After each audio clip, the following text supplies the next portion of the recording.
Hello guys, so today I'm going to show you the actual trach itself and then the connecting parts, and then also what we use to swaddle her, and then I'm going to break down her Trach Care kit. So the Trach Care kit is her Trach Care cleaning kit. So I'm hoping to do a trach change on either Friday or Saturday, and I will film that for you guys so you can see it. But I want to show you guys the breakdown of, or I guess like the verbiage of what, whenever I say something, what it's referring to, so you have a better idea when I'm doing it, what is going on. So here we go.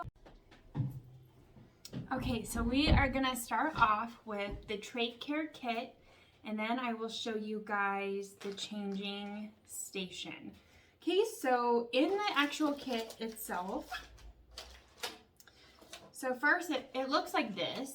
Let me show you. There you go. So everything, like I said previously, needs to be kept sterile. So everything we need that needs to be sterile is usually in its own separate packaging. So including this. So let me just open it up.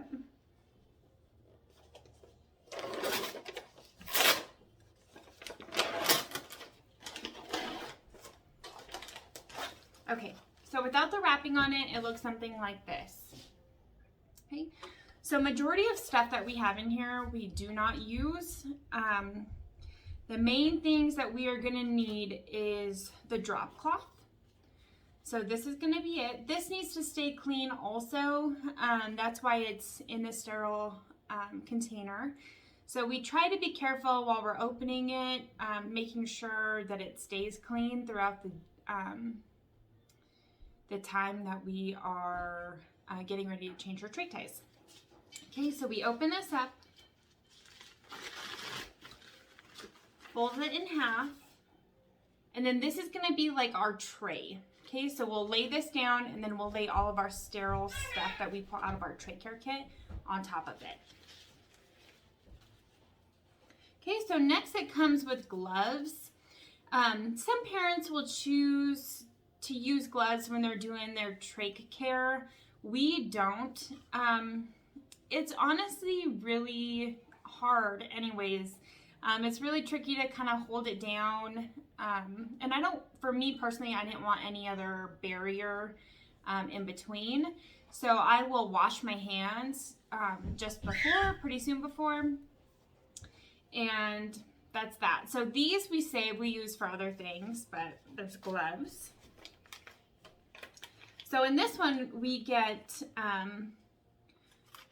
2 little containers of hydrogen peroxide. So I'm not exactly sure why they were in this or what they're used for. But what we use them for is on trach change day, when we pull the trach out to replace with a clean new one, which is done once a week, we will then put these into like a sandwich bag, and we will put the dirty trach into the hydrogen peroxide. So it'll help to eat any bacteria, that sort of thing, before we put it into the sterilizer. So the sterilizer that we use is just like a bottle sterilizer. So it's not anything super fancy. If you guys are interested in seeing that, I can definitely show you too. Just let me know in the comments. But we'll keep it in there for not super long, but long enough so that it can eat all the bacteria. And then we will place it back in, once it's completely clean, we place it back into a sandwich bag. We will write the date on it, and then we will store it aside to use at a different time. Okay, so next in her kit, we are going to have, let's see, so it's these little guys. So these we just use in the sink for our bottles. So not even related to trach anything. I'm actually, again, not sure what these are for, but we do not use these. So same with the pipe cleaners. So we get 3 pipe cleaners. So these ones, just random, we throw them away. Okay, there's also this. I have no idea what this is. Don't use it. Okay, so now to get started on things that we do use. So these, love these. So these are her Q-tips. So we will use 2 of these. Inside of her trach container is this big hole, and then there's these 2 little ones. So we will fill one with soap water and one with regular water. So for the soapy water, or for the first one, we will use soapy water. We'll clean around her stoma, lifting out to make sure that nothing is pushed into the hole. So lifting out, rolling as we go. On all, I say 4 sides, so I do side, bottom, and then top. And then I will take another Q-tip, dip it in just regular clean water, and I will do the same. So swiping up, swiping down, just swiping away from her stoma hole to make sure that it's clean. And I guess something else I should say that I could put a part of this video that I didn't think about before is this soap that we use to clean her stoma. So we are using Aveda's, let me go see what it's called. Okay, so for soap, we are using the Aveda Botanical Kinetics Purifying Gel Cleanser. So this is a face product that I've used for years. A lot of you know that I have a background in Aveda for hair. Anyway, so I love this stuff. This stuff I felt was safe enough for her skin and more importantly around her stoma. So if you guys are on the lookout, I'm not sure, it's definitely not necessarily medical grade. But when we came home, it was kind of hard to find that perfect soap. We had used all of the soap that they gave us in the hospital, and we were searching for something that would equal, and I wholeheartedly believe in this one. So if you are looking for a soap for something similar, I highly recommend this. Or for my G2 mommies, for cleaning around the G2, I highly recommend this. Okay. So after we are done cleaning her stoma with the Q-tips, we will now take the gauze. So these are, I would say, they're bigger than her split gauze. So these are the maybe 3x3. It doesn't say exactly in here, but I will split them into 3 separate sections. Okay, so 3 separate sections. I fold it, dip the first one in the soapy water. So this is going to be for where her trach ties are.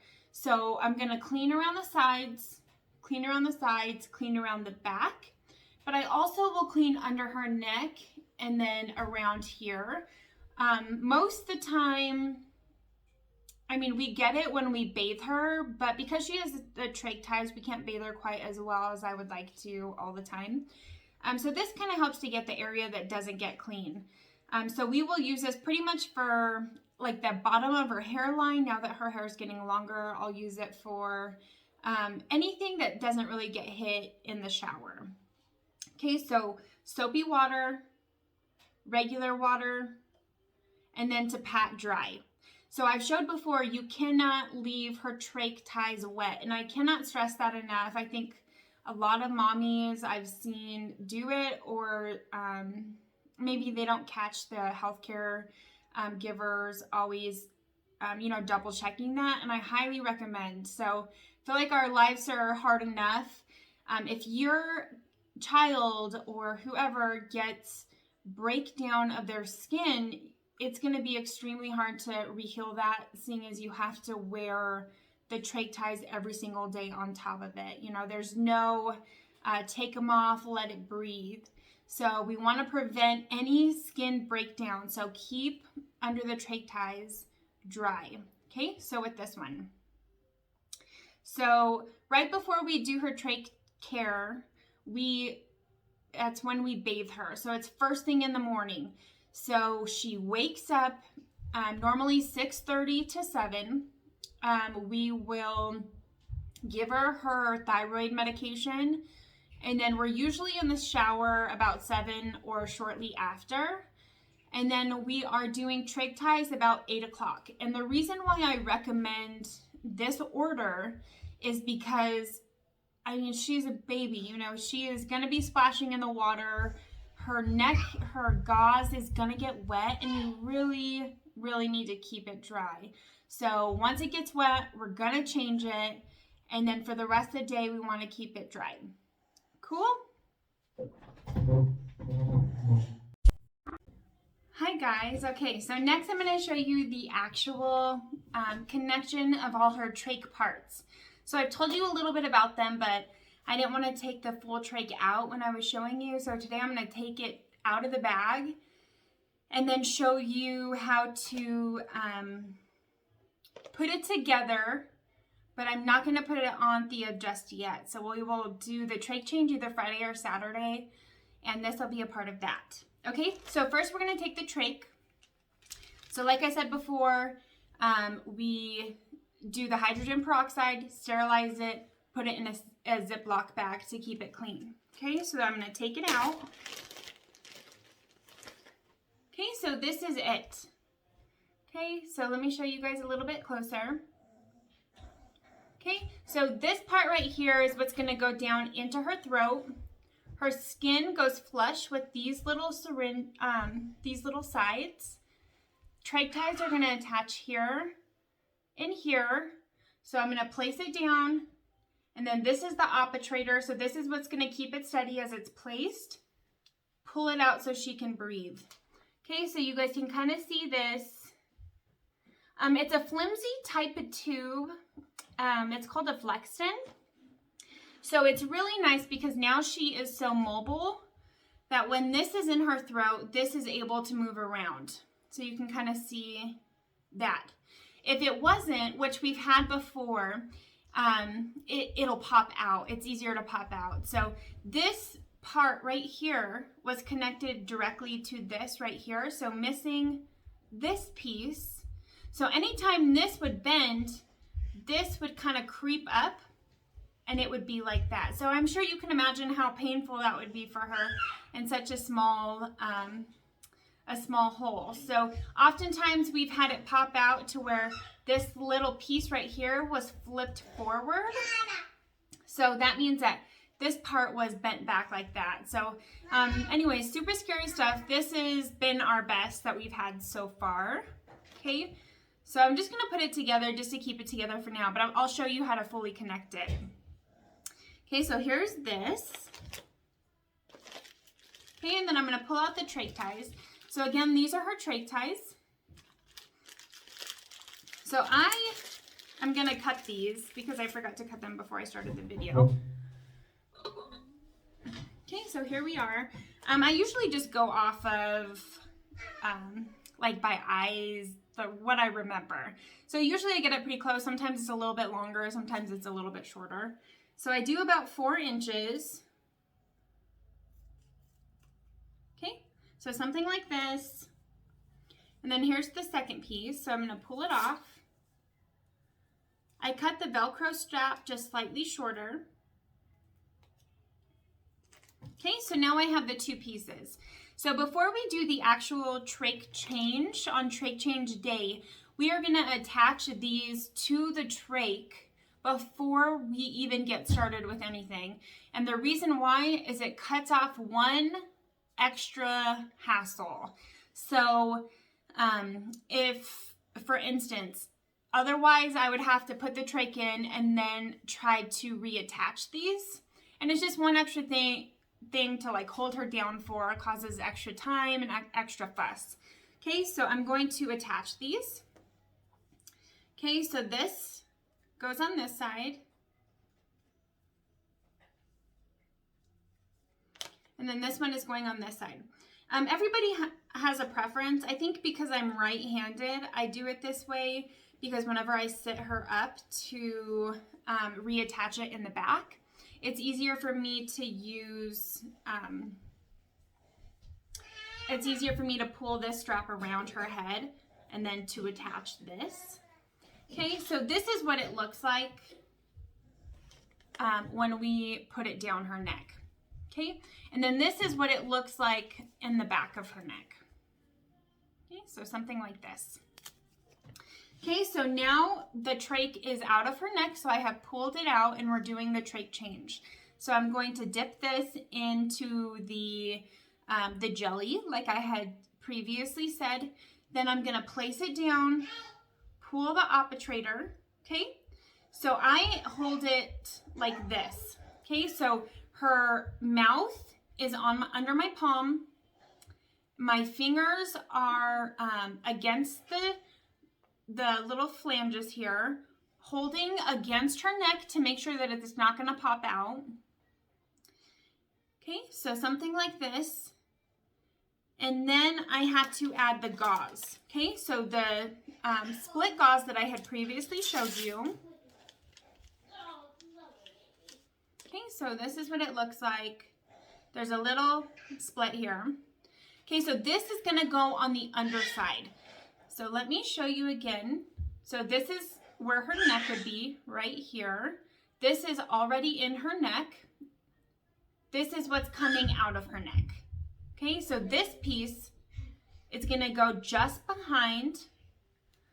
So now the gauze is what's gonna be flush on her skin. So there's a few reasons why we use the gauze and why I highly recommend you guys use it too. So one, it keeps the area clean, keeps the area dry. Also because of mucus and that sort of thing, it kind of grabs the secretions and then instead of it sitting on the outside of her stoma. So if it's sitting on the outside of her stoma, it's going to start to get crystals and it just gets dirtier and easier. So by keeping this whole thing just as is, it really will help to keep everything clean and sanitary, and I'm super big about that, and I cannot preach it enough to you guys to make sure you're keeping it clean. You know, if you see this get dirty or wet, change out this piece, and if you don't get enough, you know, please let me know and I can do what I can to get you some extras. But I highly recommend you get these, ask for them, and if you don't, like I said, ask me and I will find a way to make sure you get these so that your babies stay just as clean as they can. Okay, so we are gonna put this here and then insert it. So now that it's there and we have this here, I sit her up. Okay, so she's now on her butt instead of laying backwards. And then around her neck, I'm gonna connect it.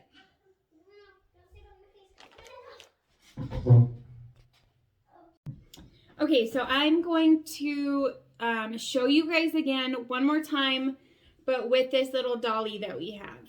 Okay, so you have your, let me put my obturator back in. Okay, so I'm just going to place it back through. Okay, so you have this completely together on your sterile mat. You're going to pick it up once the trach is out of their neck. Okay, so they're here. They're elevated. Their neck is elevated. Okay, they're completely wrapped. I'll show you how to do that also. Okay, so you are going to place this in and down. Okay, pull out the obturator as soon as it's down.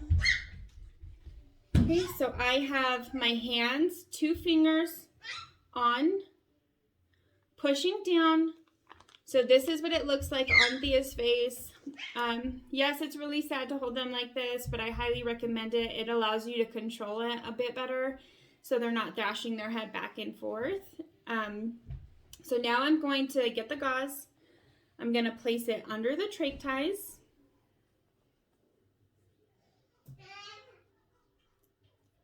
It's a little bit harder to do it on a baby. Okay, so let me show you this. Okay, so this is what it would look like. So it's gauze, trach ties.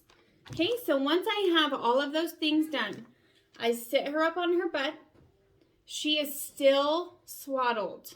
Okay, so I grab one end while I'm still keeping my fingers down, bring it to the back, slide this side to where I'm holding this strap, but still making sure that it's secure in her throat, and then I latch it in the back.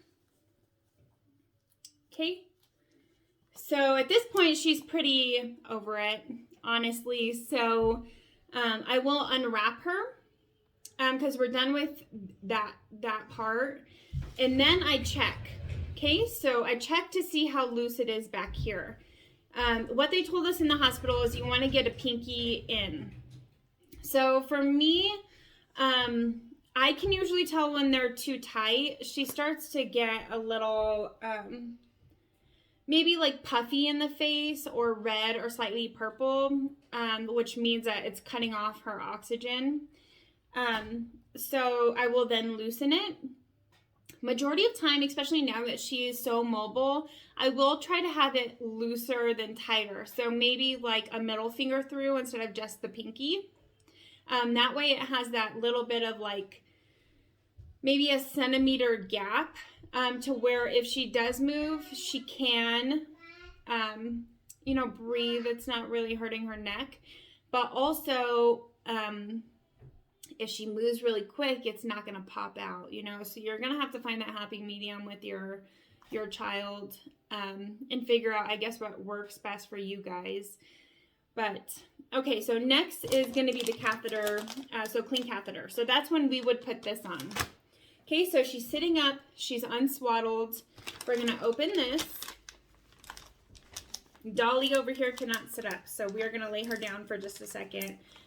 But again, normally Lethea is sitting up for this. Okay, so we open the bag. There's only one catheter. Okay, so this is her suction catheter. Okay, so this is what needs to be sterile here. So do not touch this. Do not let it drip in any or drop in anything. And we're gonna pull off this cap. Especially now that she's getting bigger, we make sure to pull off the cap because she's chewing on everything and we don't want her to get it into her mouth. Okay, so this is gonna connect here, like so. See if I can show you guys a bit better off to the side. So here, and then you're gonna connect her HME, so her humidifier. And then next is gonna be her circuit. Okay, so this is her circuit. I'll pull it out. Okay, so this is her circuit tubing. This side connects to the vent. This side connects to something that's called an exhalation valve. So it has little holes that she pretty much breathes out of. So that would connect here, and then that would connect to her suction catheter. Okay, so there you go. So that is pretty much it for today as far as her trach connection. So I'm also going to add a little video of how I wrap Thea to get an idea of maybe how you can too. And I will show how we did when she was really little and then versus now that she's over a year and she's very strong and very mobile. So this that I'm going to show you guys, it really does work.